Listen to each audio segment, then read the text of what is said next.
Vous êtes à l'écoute de Radio Mali, il est 13h partout au Mali.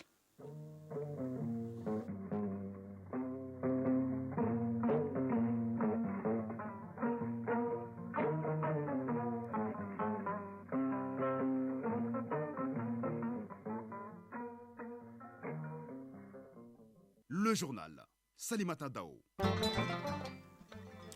Merci de choisir la Radio nationale du Mali pour vous informer. Bonjour et bienvenue. Les commandants de régions et de zones du Mali, du Sénégal et de la Mauritanie étaient réunis hier à Caille. La rencontre tripartite annuelle était axée sur les questions sécuritaires en vue de renforcer la coopération militaire entre les trois pays. Conseil des ministres de l'autorité de développement intégré des États du Liptako-Gourma, la 49e session ordinaire est en cours à Bamako. Elle fera le bilan de l'exercice écoulé et planifiera le programme de l'année qui vient de commencer.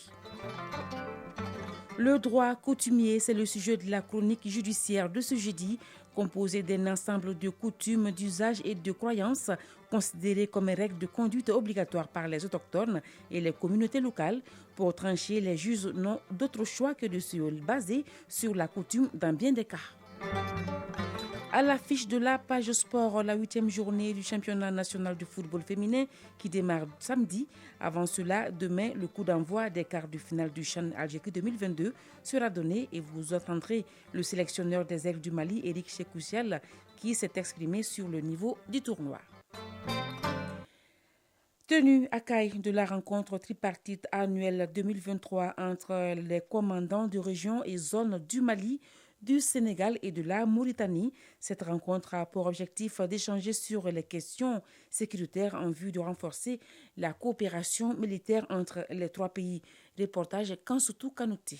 Les populations de la bande frontalière entre le Mali, la Mauritanie et le Sénégal ont toujours vécu en parfaite harmonie. Celles-ci sont d'ailleurs encouragées par les plus hautes autorités des trois pays à prendre des initiatives pour faire de cette bande une zone de développement communautaire avec des projets impliquant les différentes communautés soutenues par les gouvernements et les partenaires. Toutes ces initiatives de développement ne pourront prospérer sans la sécurisation et la pacification de nos espaces communs, d'où tout le sens de cette rencontre tripartite annuel 2023, colonel Salim Bamba Konaré, commandant de la zone de défense numéro 4 de Caille. Les menaces actuelles nous interpellent tous et nous projettent dans les défis majeurs auxquels nous devrons faire face. Je demeure convaincu que nous pouvons relever ces défis grâce à l'implication de toutes les parties. Colonel Aboubakar Touré, commandant de la zone de défense numéro 4 de Tambacounda, Sénégal. Au-delà de la sécurisation, le fait de pacifier les relations entre localités frontalières, les localités riveraines,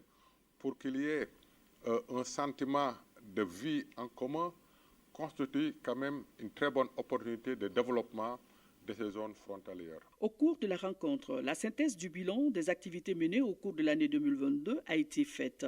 Colonel Idoumou Oumar, commandant de la 4e région militaire de Sélibabi à Mauritanie. 13 patrouilles, dont 2 tripartites et une fluviale, ont été exécutées dans l'année 2022. Cependant, il est à préciser que ces patrouilles jouent un rôle très important et nécessaire pour la sécurité des populations frontalières.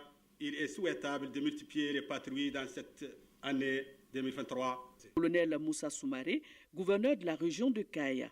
La menace principale à laquelle nos pays font face aujourd'hui, que sont les groupes armés terroristes, qui ne connaissent pas de frontières, pour commettre leurs forfaits dans un pays et se cacher dans un autre. C'est pourquoi les forces de défense et de sécurité devront toujours conjuguer leurs efforts pour faire face à ces fléaux transfrontaliers. Rappelons que cette rencontre s'inscrit dans un processus visant à engager le Mali, le Sénégal et la Mauritanie dans la gestion commune des frontières.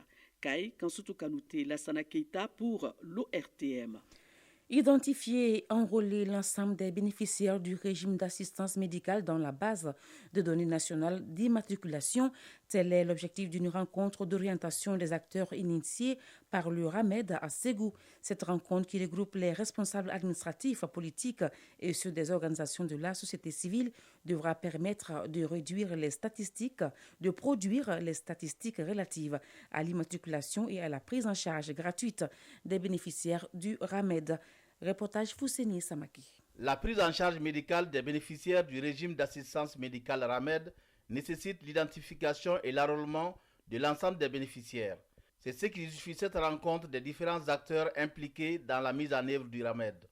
L'enregistrement électronique des bénéficiaires, la transmission du récépissé d'immatriculation, la prise en charge médicale gratuite sont entre autres thèmes débattus au cours de cette rencontre. Amé Betraoré, directeur général de l'ANAM. Dans la région de Ségou, la première phase des opérations d'enrôlement a concerné 8 communes.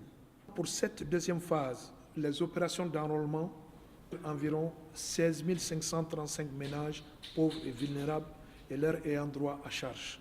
À ce jour, l'ANAM a immatriculé 3 128 905 personnes, dont 2 269 526 personnes dans le cadre du programme d'urgence d'enrôlement. Cette rencontre du RAMED nécessite l'implication des autorités administratives et politiques, les responsables des collectivités et ceux des organisations de la société civile. Souaïbou Touré, maire de la commune rurale de Sinzana. Ça me permet de passer l'information et recenser un grand nombre d'indigents pour pouvoir subvenir à leurs besoins de santé. Afel Beyatara, directeur du cabinet du gouverneur de Ségou. J'engage tous les acteurs intervenants dans son opérationnalisation à s'impliquer davantage afin que les populations puissent en tirer rapidement des dividendes et en jouir au quotidien. La deuxième phase d'enrôlement du RAMED, dont la gestion est confiée à l'Agence nationale d'assurance maladie ANAM, concerne l'identification et la prise en charge gratuite des indigents et autres nécessités du 9 districts sanitaires de la région de Ségou. Ségou, Fousseini Samaké et Bassi Traoré pour l'ORTM. Bamako a abrité hier le Forum national sur l'éducation innovante et les opportunités d'emploi des jeunes au Mali. L'objectif de ce forum est de permettre à la jeunesse malienne d'apporter sa contribution à l'innovation du système éducatif et aux opportunités d'emploi pour les jeunes. Le point avec Fanta Mamanientao. 60 jeunes, hommes et femmes, venus des régions du Mali pour participer au Forum national sur l'éducation innovante et opportunités d'emploi des jeunes maliens. Les travaux de ce forum de 2 jours contribueront à faire de l'entrepreneuriat à Bamako une réalité, en construisant une véritable convergence des politiques de l'emploi ainsi que celle de l'éducation et de la formation. Sidi Touré, directeur du Centre de formation des collectivités territoriales. Qui dit emploi parle d'abord de la formation. On ne le dira jamais assez. Il n'y a des ressources que d'hommes. Un pays ne se bâtira durablement que grâce à ses ressources humaines. Plus nous avons des ressources humaines de qualité, plus nos chances d'être compétitifs à l'échelle nationale et internationale seront grandes. Le département en charge de l'entrepreneuriat national, de l'emploi et de la formation professionnelle soutient et accompagne toutes les initiatives créatrices d'emploi des jeunes pour le bien-être du pays. Drissa Guindo, secrétaire général du ministère de l'entrepreneuriat national, de l'emploi et de la formation professionnelle. Développer des programmes en faveur des jeunes, encourager et accompagner les initiatives, surtout dans le cadre de la promotion de l'emploi. Les jeunes ne sont plus l'avenir, mais ils sont aussi le présent et ils doivent être bien formés pour avoir des emplois décents et participer à votre tour au développement de notre pays. Le Forum national sur l'éducation innovante et les opportunités d'emploi des jeunes au Mali répond à plusieurs recommandations à travers des panels afin de produire un document de plaidoyer de haut niveau qui sera remis aux autorités maliennes. Les travaux de la 59e session ordinaire du Conseil des ministres de l'autorité de développement intégré des États du Liptako-Gourma ont débuté hier à Bamako. Le rapport d'activité 2022, l'avant-projet de programme d'activité 2023 et le projet de budget de 2023 sont entre autres les points soumis aux membres du Conseil. Mais l'essentiel des discussions sera axé sur la question de sécurité dans la région. Le compte-rendu de Sokuna Kamisoko. S'il y a un défi que comptent relever les pays de Liptako-Gourma, c'est bien celui relatif à l'insécurité qui sévit dans la région. Une préoccupation majeure et commune sur laquelle se penche la 59e session du Conseil des ministres de l'autorité de développement intégré des États de Liptako-Gourma. Sur la table également, le rapport d'activité de 2022 et le programme d'activité de 2023. Awa Aou, secrétaire exécutive par intérim de l'ALG. Nous avons eu des résultats dans le cadre du développement avec tous les ministères sectoriels des 3 États. Des projets, par exemple, un projet quinquennal sur l'élevage dans la région de Liptako-Gourma.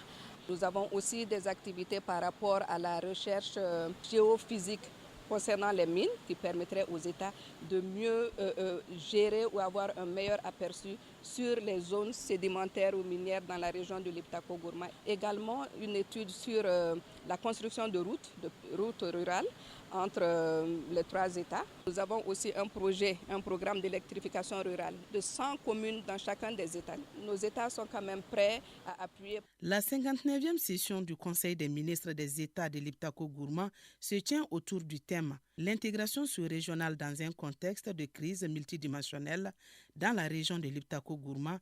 Quelle synergie d'action pour faire face aux défis communs ?» Sousourou Damele, secrétaire général du ministère des Mines, de l'Énergie et de l'Eau.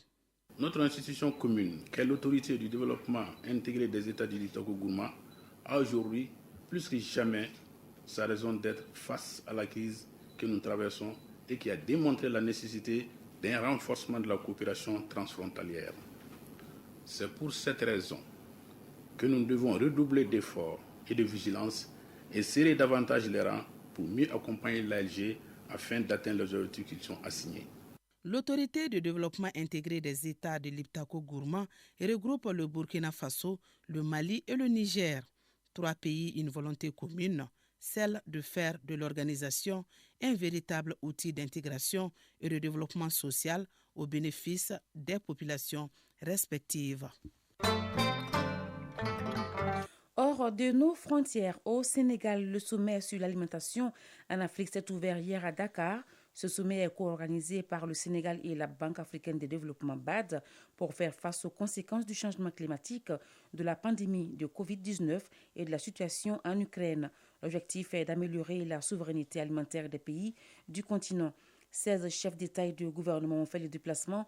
Le président sénégalais Macky Sall, également président en exercice de l'Union africaine, dans son discours d'ouverture, s'est montré ambitieux pour que l'Afrique, dans sa potentialité, puisse se nourrir par elle-même et aider à nourrir le monde.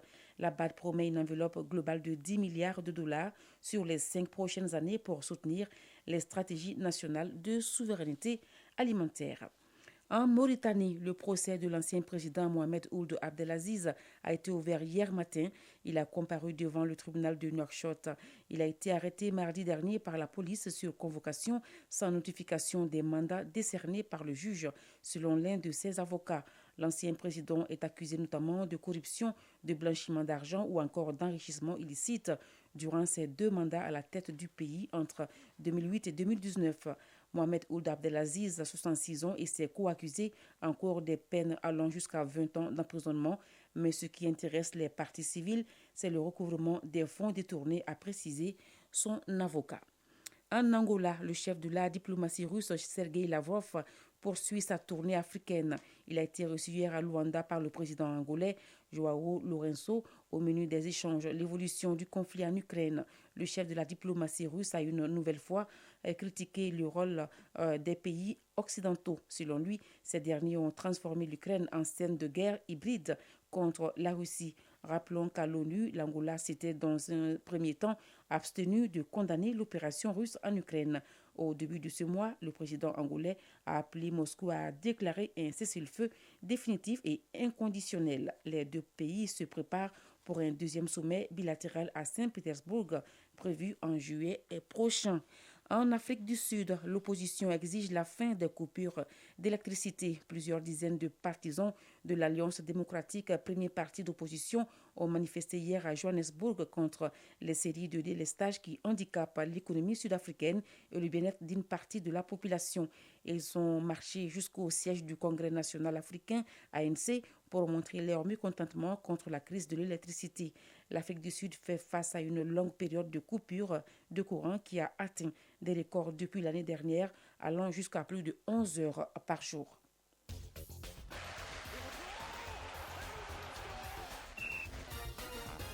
Il est 13h passé de 13 minutes. Nous allons à présent parler sport. La 8e journée du championnat national de football féminin démarre samedi.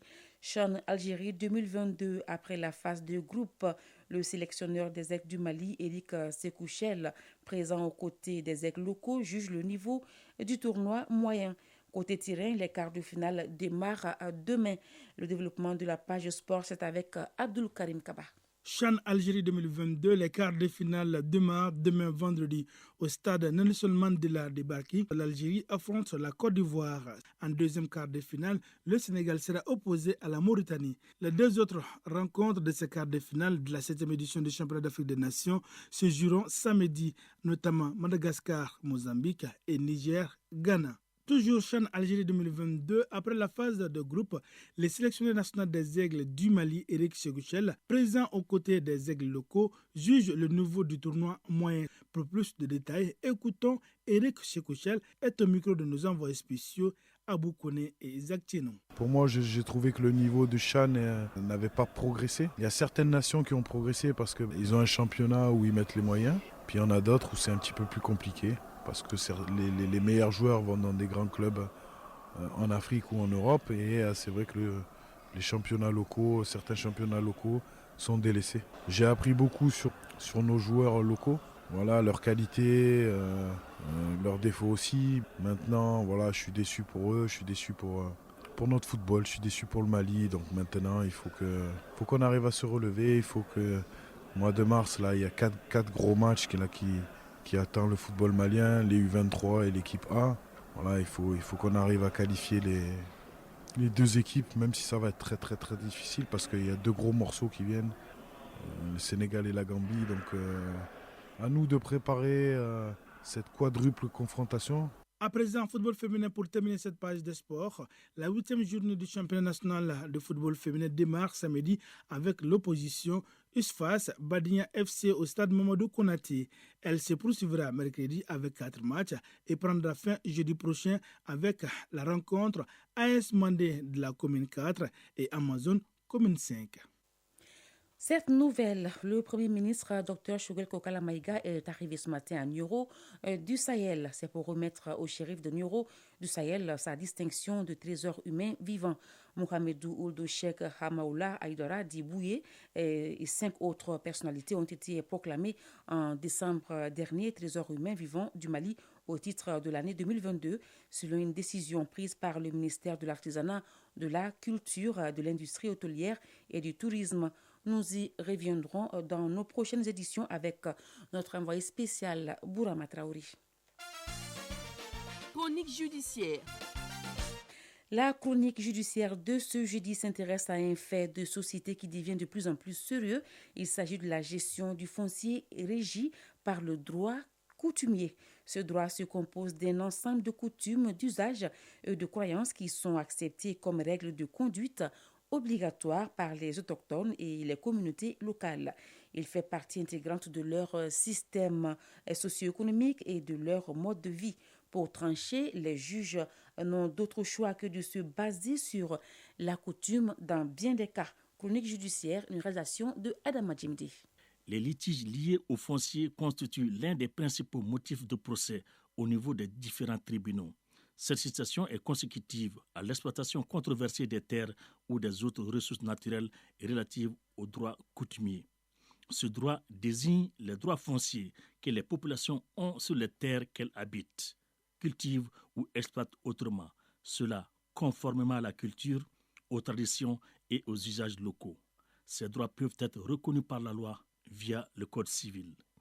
Mathieu Traoré, conseiller technique au ministère de la Justice et des droits de l'homme. Il s'agit d'un droit conféré aux premiers occupants. Par exemple, au Mali, tous les villages ont des fondateurs. Donc, quand on prend un village X, vous allez trouver que ce village est fonctionné par les Koulibaly ou bien par les Diarra. Donc, maintenant, ce sont ces Diarra, vraiment les premiers occupants qui ont ce qu'on appelle les droits coutumiers fonciers. Donc, il s'agit d'un droit qu'ils acquièrent à travers la première occupation du sol. Mais ils n'ont pas de titre administratif. C'est-à-dire qu'ils n'ont ni titre foncier d'abord, ils n'ont ni concession rurale, ni lettre d'attribution ou bien n'importe quel titre administratif. Le seul fait d'occuper un pan du territoire national étant le premier, c'est celui pan qui leur confère le droit coutumier. Les conflits fonciers sont récurrents en milieu urbain aussi bien que rural, avec des procès compliqués et interminables. Quels sont les éléments que détiennent les juges pour dire le droit dans ces cas précis? En matière de droit coutumier, il y a deux villages qui s'affrontent pour la gestion d'une mare ou bien par rapport au territoire et tout. Certains estiment que vraiment ça fait partie de tel village, d'autres disent le contraire. Donc en la matière, le juge, les deux villages n'ayant pas en réalité ce qu'on appelle le titre administratif, le juge est obligé d'asseoir sa motivation sur les témoignages. Parce que les témoignages, au-delà de l'écrit, en matière de droit, il y a d'abord l'écrit comme source de preuve, mais au-delà de ça également, il y a les témoignages. Parce qu'en matière de droit coutumier, vous allez trouver que l'élément factuel, c'est qu'aucune des parties n'a un titre administratif. Sinon, dès que quelqu'un se prend avec un titre administratif, cela met fin au droit coutumier. Mais dès lors que les deux parties, même au sein d'un même village, vous allez trouver qu'au sein même d'un village, là, il y a deux Koulibaly, ils peuvent s'affronter pour la propriété d'une même parcelle. C'est-à-dire un village a été fondé par les Koulibaly. Vous allez trouver que vous êtes Koulibaly, moi je suis Koulibaly. Mais moi j'estime que ces pans-là font partie vraiment de mon patrimoine ancestral. Vous réclamez. Parce que les droits coutumiers remontent depuis l'Antiquité. Hein. Ceux qui sont sur le sol maintenant, là, ça remonte depuis l'Antiquité. Donc si deux Koulibaly s'affrontent là, généralement les chefs des villages interviennent, les conseils interviennent. Est-ce que ces pans font partie vraiment du droit patrimonial de Moussa ou bien de Ngolo? Donc généralement, sur la base de ça également, c'est les témoignages. Donc si c'est entre les membres du même village, généralement, c'est les dépositions du chef du village et des conseillers que le juge va asseoir sa motivation. Mais dès lors qu'une des parties arrive quand même à avoir un titre foncier sur le droit coutumier, dans ce cas, le droit coutumier est effacé, à moins que vous ne fassiez un procès. Si la première occupation est un élément déterminant, il va de soi que celle-ci soit bien matérialisée par une exploitation en termes de plantation d'arbres, de vergers ou de creusement de puits. 13 heures passées de 20 minutes, c'est la fin de cette édition. Présentation Salimata Dao, mise en onde Bintou Traoré, Sidi Koulibaly, réalisation Dossier Baba Diara, coordination Ousmane Dao. Sékou Traoré a assuré la transmission sur nos différentes plateformes digitales. Restez connectés sur Radio Mali et tout à l'heure la lecture des avis est communiquée par Kani Keita. Merci et bonne écoute radiophonique.